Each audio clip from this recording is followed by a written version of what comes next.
y las consecuencias que esto va a traer. Casi siempre vivimos tiempos de guerras invasoras, en tiempos de deterioro del capitalismo, cuando éste necesita afanosamente apropiarse de las rutas comerciales, de los recursos naturales, de las materias primas, petróleo, gas, etc., que se le están agotando y que poseen aquellos pueblos a los que atacan para arrebatárselas.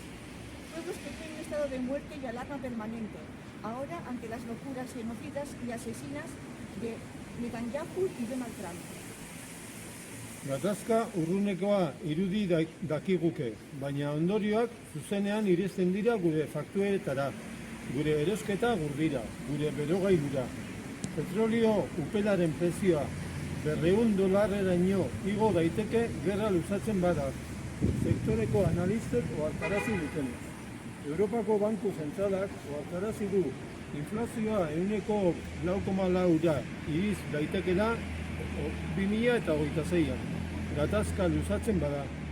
Eta Hongarriek neurri handi batean, Hormuzeko itsasertetik igarotzen den gaz naturalaren mende daudenek, elikagaia garezitu egiten dituzte mailara iritsi aurretik ere.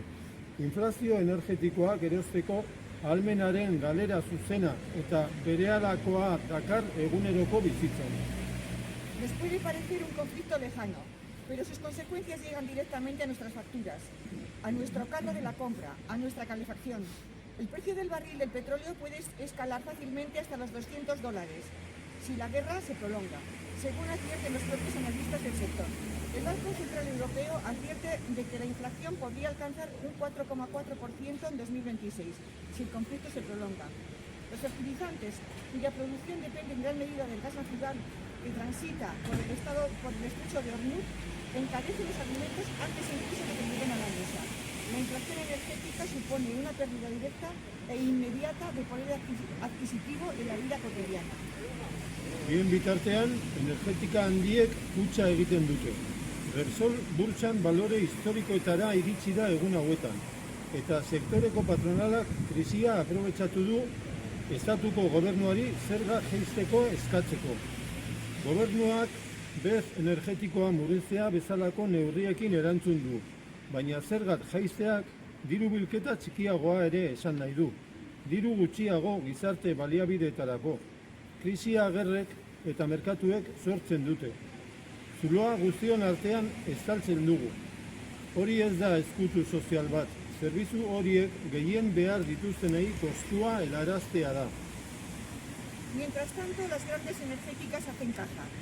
Repsol ha alcanzado en estos días valores históricos en bolsa y la patronal del sector aprovecha la crisis para pedir al gobierno del Estado una bajada de impuestos.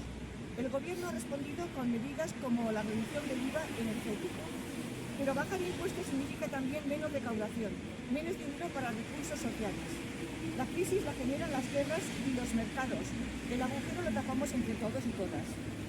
Eso no es un escudo social, es trasladar el coste a quienes más lo necesitan, servicios sociales. Behar dena da, benetako ezkutu sozial bat inflazio energetikoaren aurrean.